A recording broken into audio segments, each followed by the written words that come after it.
We've noticed something over the years, something that breaks our hearts and that we think breaks the heart of God too. It's no longer the norm that individuals or families have had a positive experience with church or any experience at all. So many of our neighbors and coworkers and friends and family members don't have any interest in the local church altogether. And we want to change that. Why? Because we believe when it's working right, the local church is the hope of the world. We believe that there really is no organization with as much potential to change hearts and transform lives and empower the next generation and make a lasting difference in the world as the local church. And so with God's help, we want to be a light in what may seem like a dark world. And we want that light to start shining right here in the St. Croix Valley. And if you think you're too far gone, we'd love to be the ones to tell you God will always leave a light on. So whether you've been in church your whole life or have never stepped foot in church before, we're excited to open our doors to you and to welcome you to the place where real people and a real God meet. We're glad that you could be with us today. Hey, good morning and welcome to Midcurrent Church. My name is Sten, and we are absolutely thrilled to have you with us here today. It's been a great month here at Midcurrent Church, and I've been really excited for us to be walking through this series called Let's Talk About It, where we've been having some honest conversations about hard topics in the world today. And my hope as we have been going through this series is that the conversation we have and the discussion that we have would be an encouragement to you and to your faith. What I also hope is an encouragement to you is a time of singing, an opportunity to use songs and music as a way to give thanks to God and to give worship to Him here in this place. And so that's what we're going to do right now. I'm going to invite you to stand right now. We're going to turn things over to Brian and the band, and we're going to begin this morning with songs designed to allow us to give thanks to God for who He is. Once again, welcome. We're so glad that you could be with us today.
This is what heaven sounds like. We praise you, we praise you. This is what living looks like.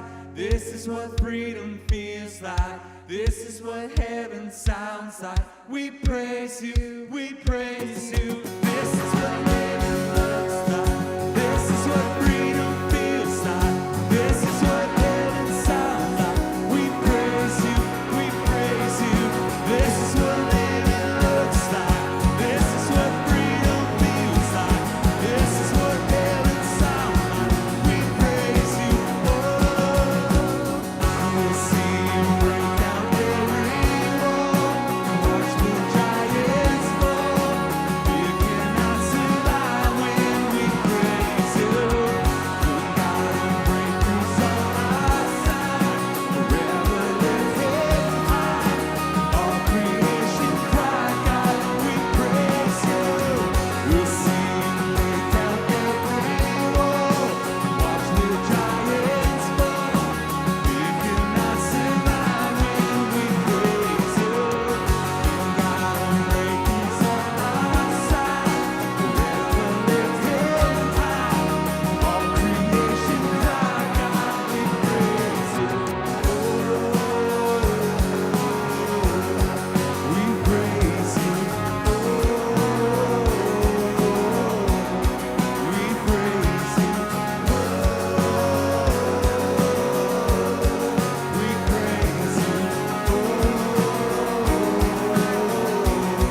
We praise you.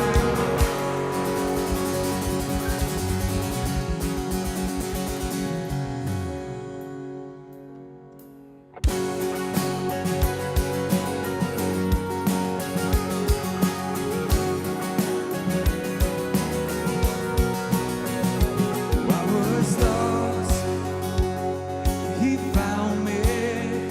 I was sick, he healed me. I was dead, and he raised me up again. I was bound, he freed me. Now I stand his victory. I was desperate, and he saved me from my sin.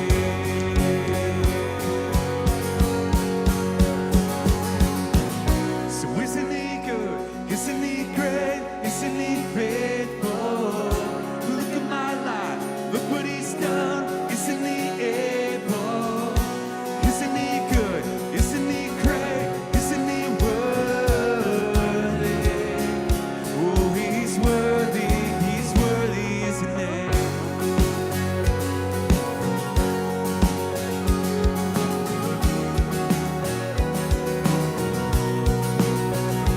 Mighty God, Jehovah, Holy One, Messiah, all the glory to our resurrected King. So isn't he good?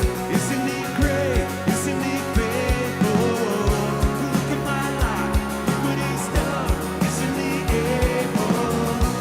Isn't he good? Isn't he great? Isn't he worthy?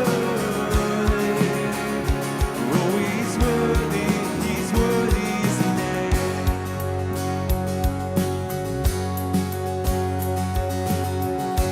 Isn't he worthy? Isn't he worthy? Isn't he worthy? Isn't he worthy? Yes, he is. Our God is worthy. Isn't he worthy? Isn't he worthy? Isn't he worthy? Isn't he worthy? Yes, he is. Our God is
been in prayer.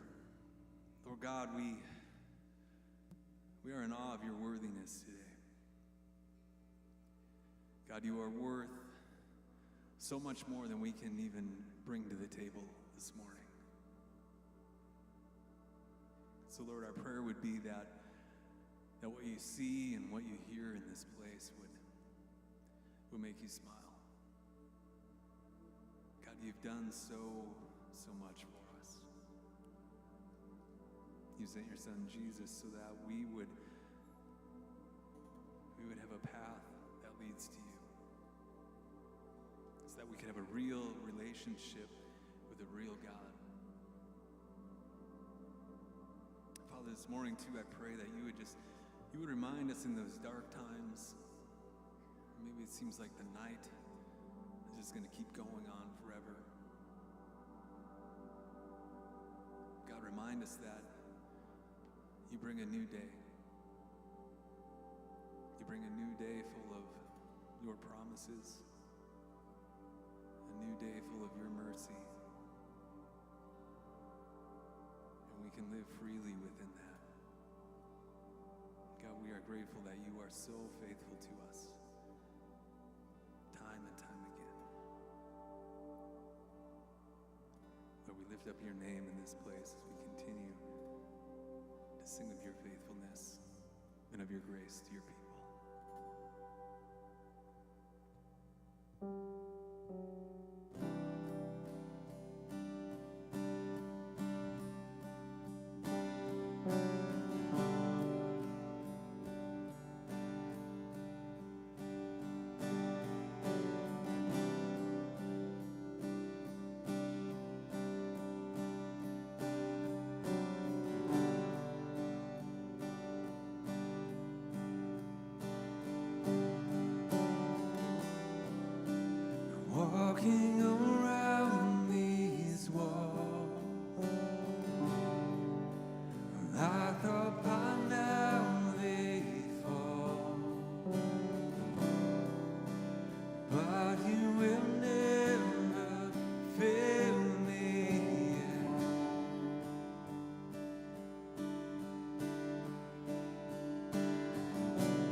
You guys can take a seat. Thank you, Brian and band, for bringing us all together for that awesome time for us to worship.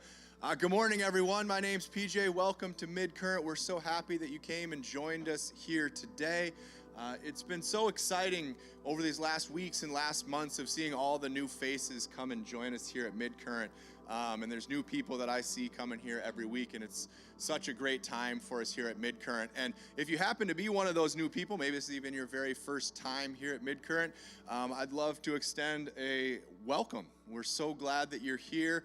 And one of the great things that you could do for us, and one of the great gifts that you could do for us, is find one of these connection cards, either in the seat back pocket in front of you, or you could find them at the welcome desk out front, and just fill out this bottom part, detach it, and put it in the collection box in back, or you can leave it with someone at the welcome desk, and we can get you involved in all the things going on here at Midcurrent. We can get a chance to meet you and get you plugged into this wonderful community.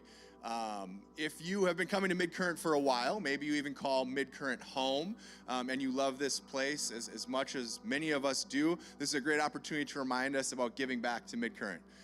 It's really simple to give back. There's a bunch of easy ways on the screens behind me. You can text, you can drop it in the collection box, you can use the app. There's lots of different ways to give back to this place that is growing and to continue to contribute to the mission of this place, which is to create places and spaces where real people and a real God can meet. And there's some awesome opportunities to do just that coming up. This is the last chance to remind you guys in the audience here that men's breakfast is coming up next Saturday, April 27th. There's going to be a flag football game. There's going to be a wonderful breakfast and a chance for us to connect to one another. So that's going to be a really exciting event, and we'd love to have all the fellas join us for that. And the very next day is another really exciting thing here at Midcurrent. It's baptism. April 28th is baptism. Baptism is an opportunity for us to come together. It's an outward symbol of an inner change, and we would love to celebrate that change alongside of you. So information on both these events and to sign up for them can be found on the Church Center app, as well as midcurrentchurch.org at the sign up tab, and you can get all the relevant info there. The other exciting thing that we have coming up is MC Circles is back.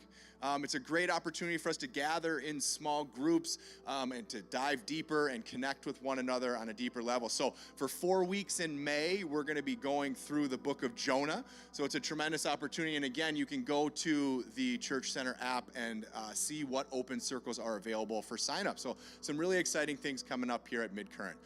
So that's all our announcements for today. I'm going to bring Pastor Sten up here for our third week of Let's Talk About It.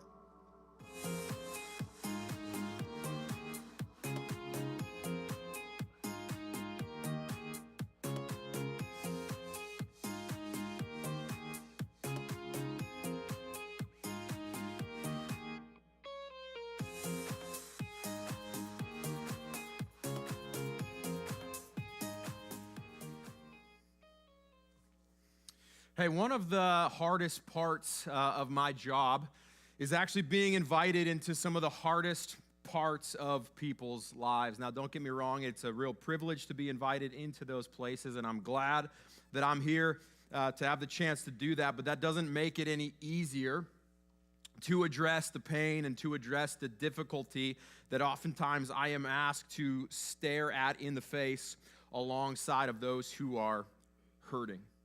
One such moment comes immediately to my mind. It was some 10 years ago, maybe, that I was asked to perform the funeral for the adult daughter of a couple at the church where I served. This young woman was a single mom of a young son, no older than about 6 or 7 years old. And one night she got mixed up with the wrong crowd and found herself at the wrong place at the wrong time and was killed in a bar fight.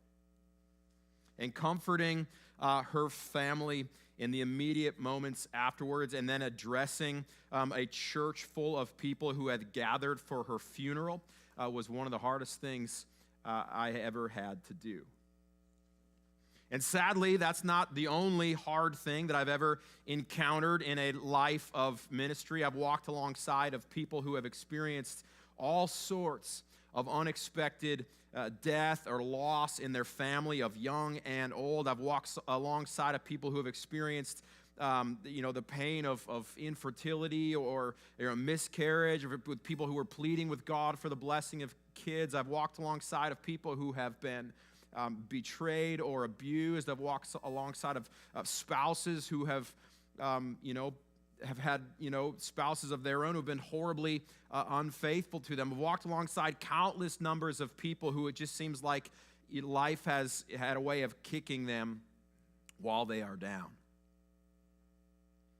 And truthfully, it's not just in ministry or in my role as a pastor that I experience and see and witness this kind of hard stuff. It's been in my own personal life too. There's no way to avoid it. My dad died somewhat unexpectedly at the age of 55 when I was just 21 years old. And what's worse, he was the second son that his mom and dad, my grandparents, had to bury. It's not fair. Okay, and then on top of that, to make matters even worse for those of us still on this planet, my dad's dad, my grandfather, he died too, just 4 months later. I still remember the day when Erica and I were dating that she received a phone call that her young cousin was hit by a car and died at the end of his driveway.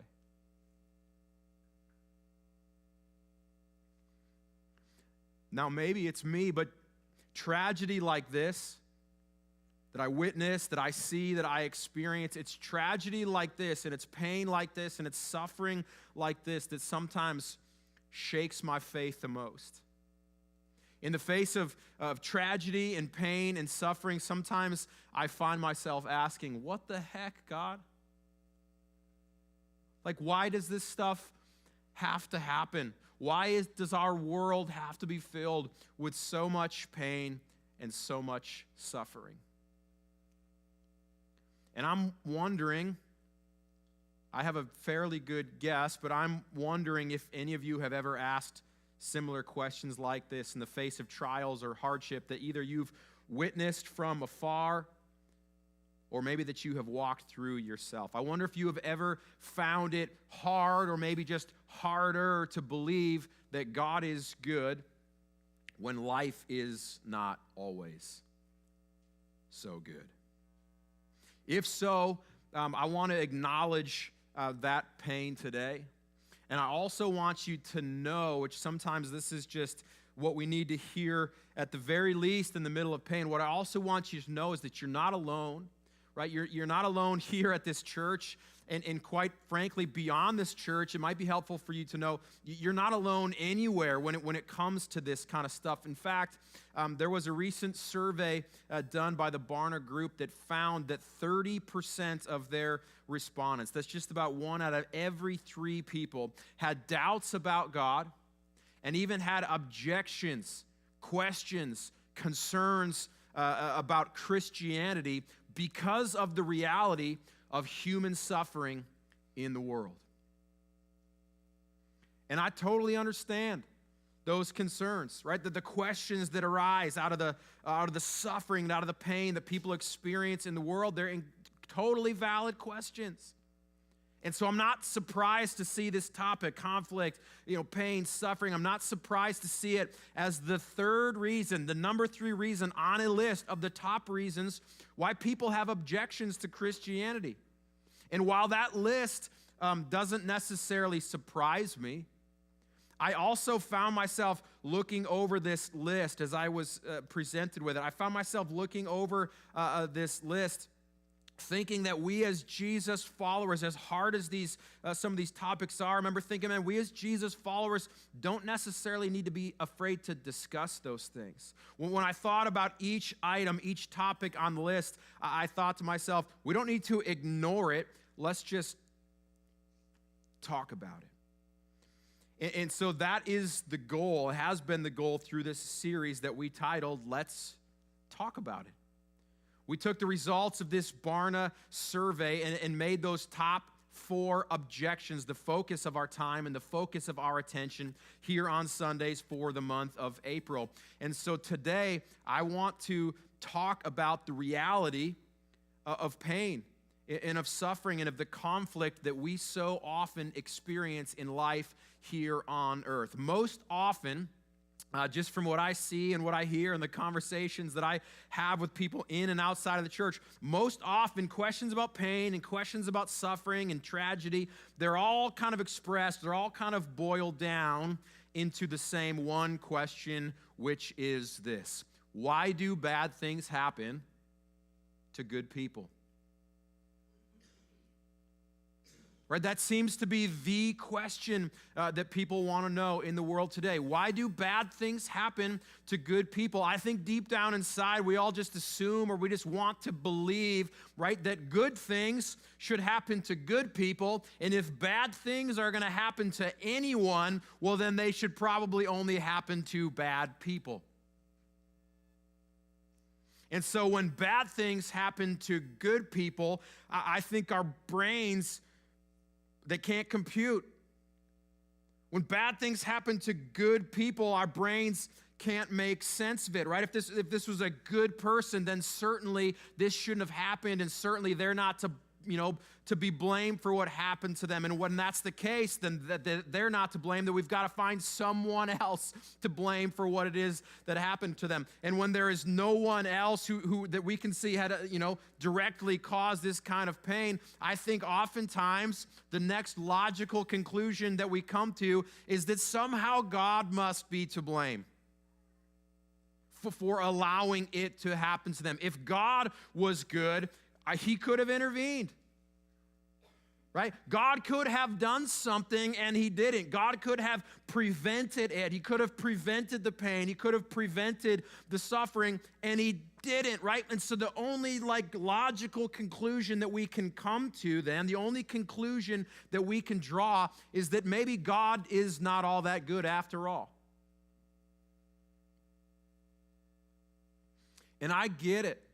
I understand the difficulty of pain and suffering that happens. I understand just the fact that our brains can't compute and we're trying to figure out how all this happens. But in my opinion, for us to draw the conclusion that God must not be that good if bad things happen in the world, in my opinion, that would be a tragic conclusion to come to. And so that's what I want to try to talk about a little bit today. Right? What I want to do is to try to examine that conclusion that we come to, that God must not be good if bad things happen. And to do so, we're gonna turn to a story in the New Testament, turn to a moment when Jesus was kind of confronted with this very scenario, or of why are bad things happening. Jesus explained this to us. We're going to turn to a moment when Jesus was confronted with this scenario. And in the moment, we're going to see that Jesus' own disciples, the guys that he tapped on the shoulder to follow him, they've got similar questions that we do. And at the same time, I think we're also, it's my hope that we're also going to learn a helpful and a valuable lesson about the trials we experience. My hope is that we're going to learn a helpful lesson about the suffering even that we experience in this life, how to make sense of it, and to try to figure out exactly what is or what is not responsible for it. And so what we're going to do is we're going to turn our attention to the New Testament book of John. John was just a follower of Jesus who wrote about what he saw, wrote about what he experienced during Jesus' life, and in particular, Jesus' ministry on earth. Right up until the point that we're about to read, he's been writing about all the incredible things that he has witnessed, right? Jesus' first miracle turned water into wine. He healed a paralyzed man. He writes about, seeing Jesus bring a man's son back to life. Jesus fed thousands of people with a tiny basket of fish and bread. He's been teaching with authority. And at the very same time, he's been displaying unusual and amazing amounts of grace to people that he encounters all along the way. And so this is everything that's been happening. Jesus is, he's becoming kind of a big deal. And then here's what John records next from the Message translation of the Bible. He writes now, walking down the street, Jesus saw a blind man who was blind from birth. And his disciples asked, Rabbi, it means teacher. They said, Rabbi, who sinned? This man or his parents, causing him to be born blind? See, their question here of Jesus, who sinned? Whose fault is it? Is it his or his parents? The question they ask Jesus implies a certain assumption that they are making about how the world works. And I think it's the very same assumption that you and I make as well about the way the world works. And that assumption is this, that there is a one-to-one correlation between sin and suffering. Right? That's the assumption that we make, that it's a one-to-one correlation. If someone is experiencing personal suffering, then I think we just assume it must be the result of personal sin, right? This is the good things happen to good people and bad things happen to bad people. It's one-to-one. That's how it works. Now, Jesus' disciples and most people of faith that day, they would have likely made this assumption, possibly based on some of the teaching in their Hebrew scriptures about generational sin, the idea that the sins of the father would be passed down to the son, right? The sins of one generation would be, passed on to the next. And I'm not exactly sure how we landed on the same conclusion, but somehow we make the same correlation, right? And I think for us, we're just much more of a that isn't fair. We're just kind of it's all got to be fair kind of society that I think just makes us assume the very same thing, right? That a good God would not allow bad things to happen. It's all based on the question that we even ask God, how could this happen? It's all based on that assumption. There's a one-to-one connection. There's a one-to-one correlation between this stuff. And I'm not sure, based on what we're about to read about how Jesus responded, I'm not sure that it's that straightforward.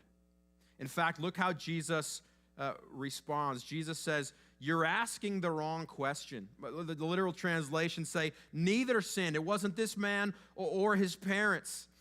Jesus says, "You're asking the wrong question. You're looking for someone to blame, but there is no such cause and effect kind of situation here."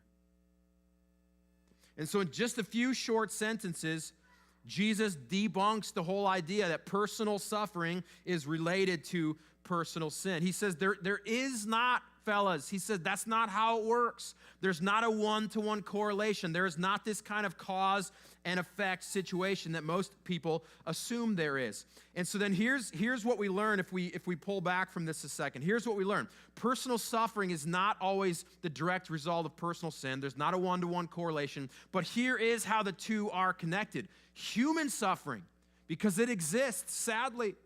I've experienced it. I trust you have experienced it too. Human suffering is the result of what we would call original sin. Okay? Personal suffering, not necessarily the result of personal sin, but human suffering in general is the result of what we would call original sin. Here's the deal. If we would go back all the way to the beginning, we would read that God created everything.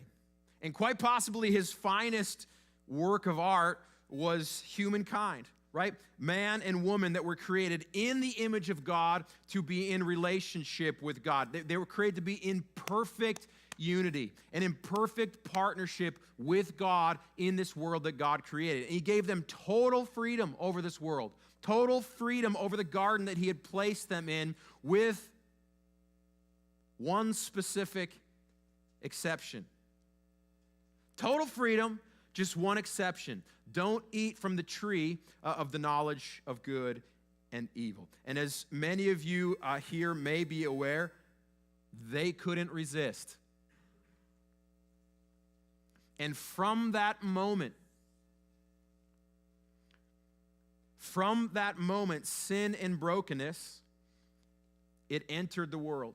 Sin and brokenness was then, at that very moment, it was infused into the human condition for every generation to come. From that moment, every single one of us inherited a sinful nature and a fractured relationship with God.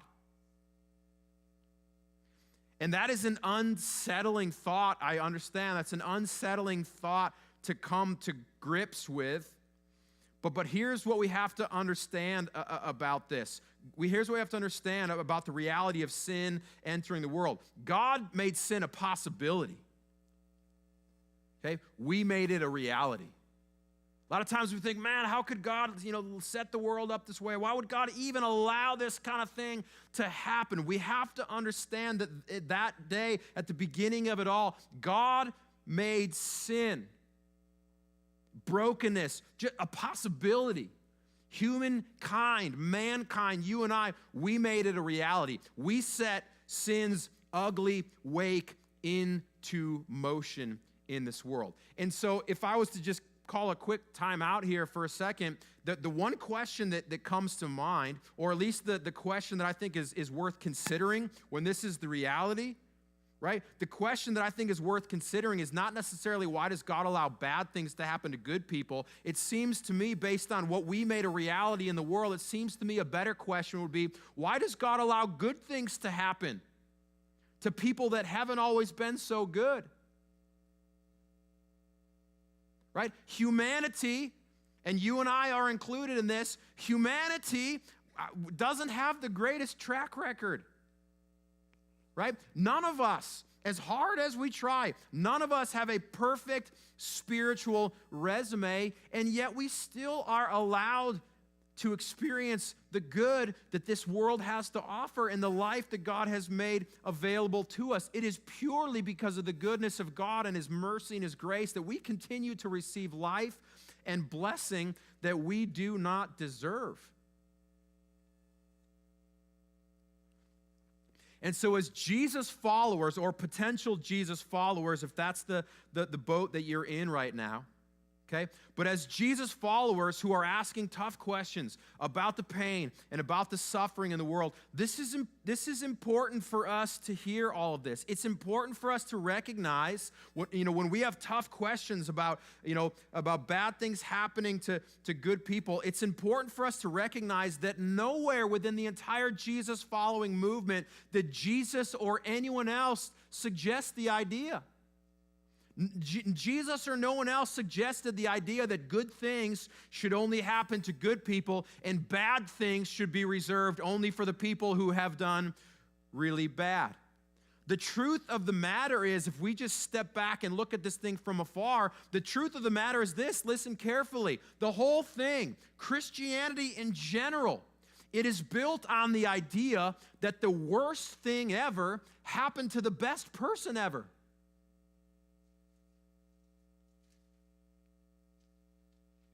Nowhere in the whole deal did anyone say that this is how it worked. The bad things can't happen to good people. The whole thing was rather built on the single idea, and it set into motion the entire movement that we're a part of today. The whole of Christianity was built on the idea that the worst thing ever happened to the best person ever. It was the author Paul who wrote in a letter to Christians in the city of Corinth. He said it like this, that God put the wrong on him, that's Jesus, who never did anything wrong, so that we could be put right with God.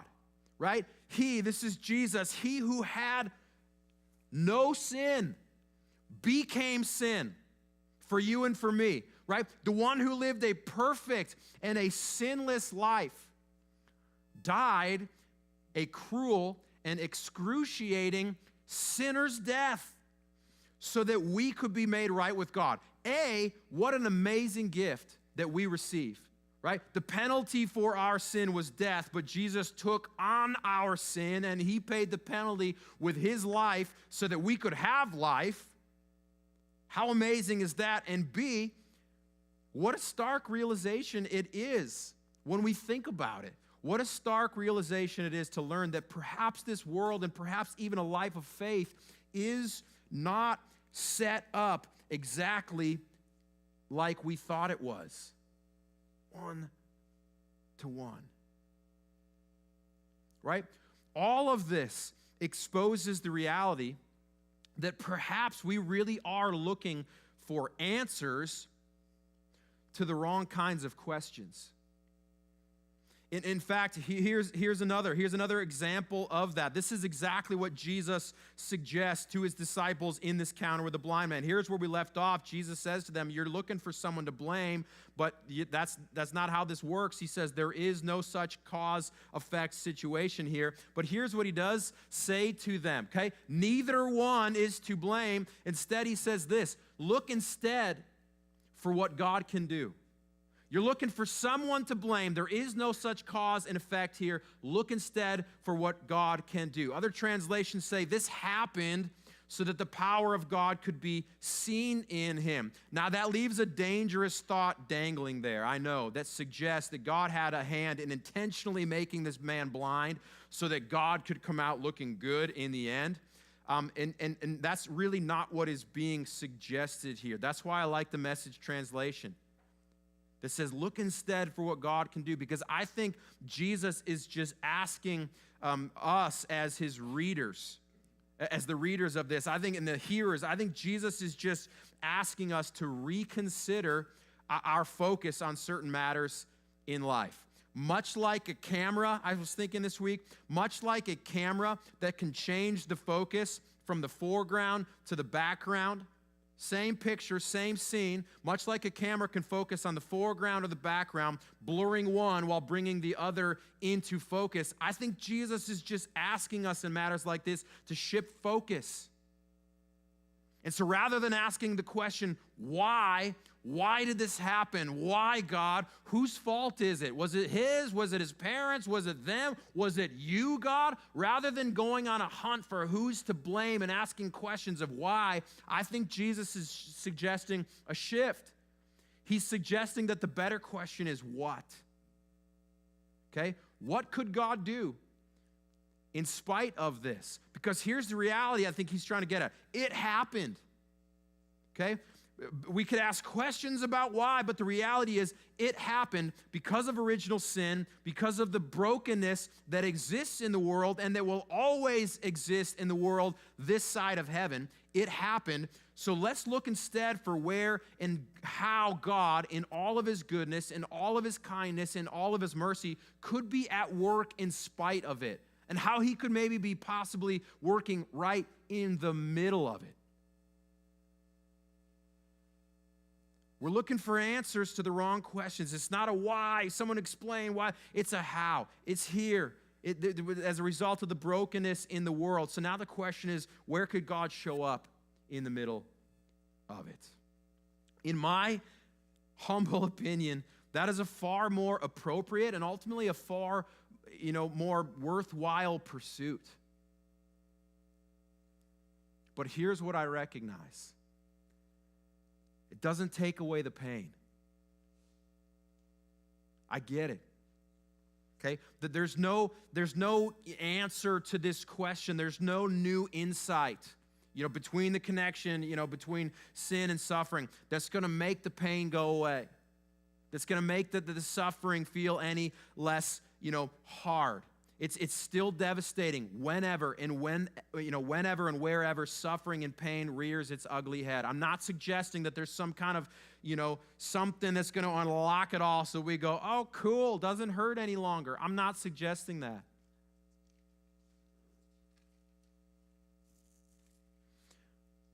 But here's my prayer.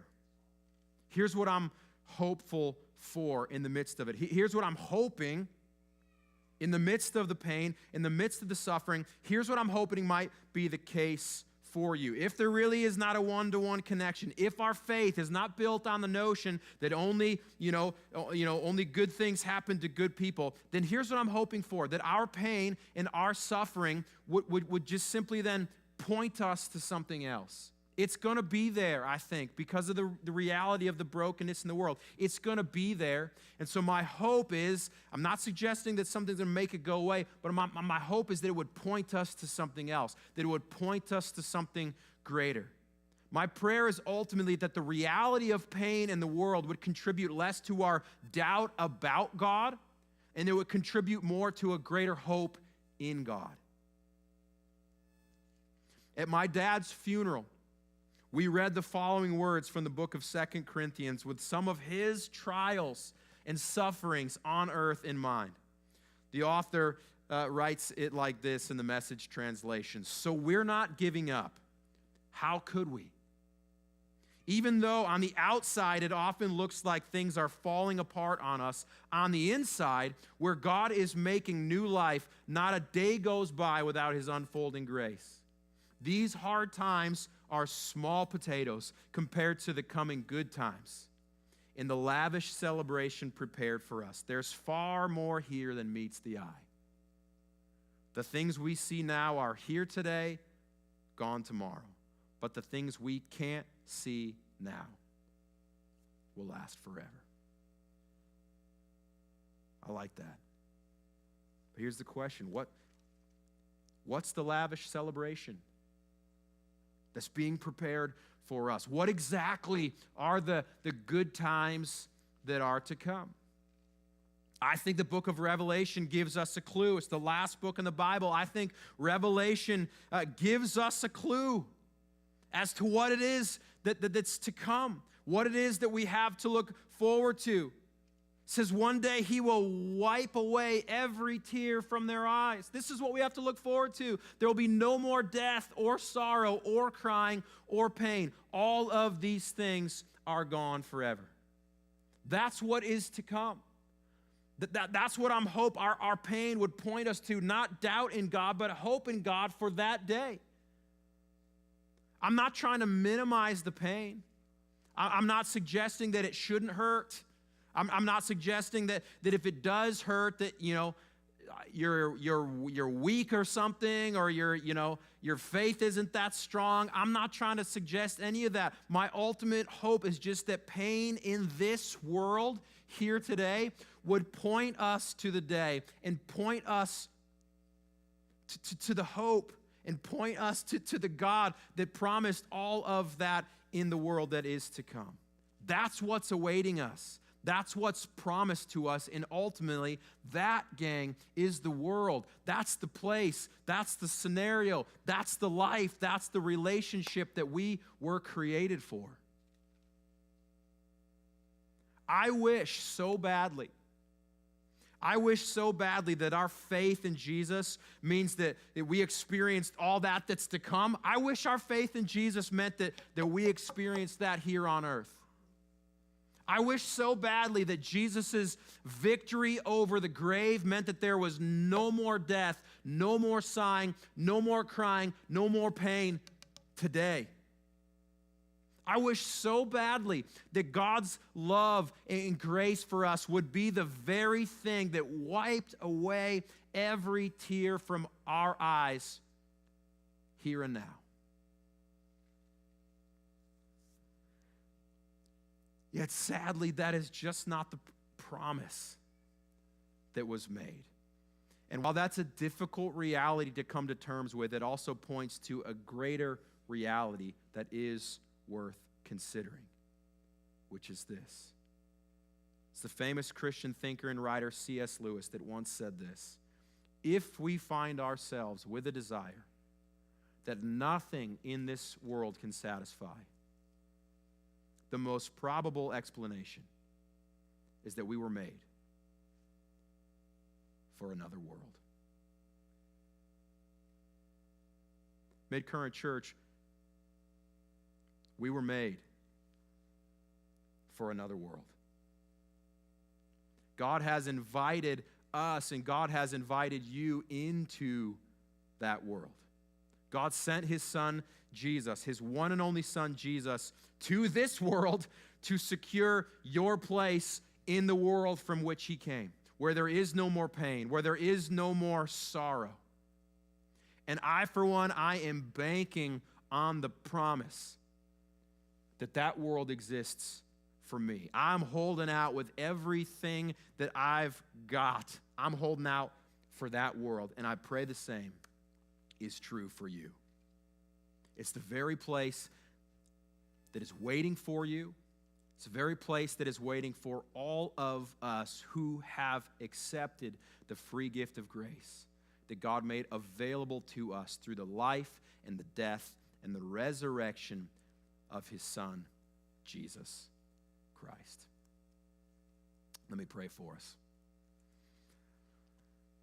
God, what an amazing gift, what an amazing promise that you have made to us of the hope that we have for tomorrow.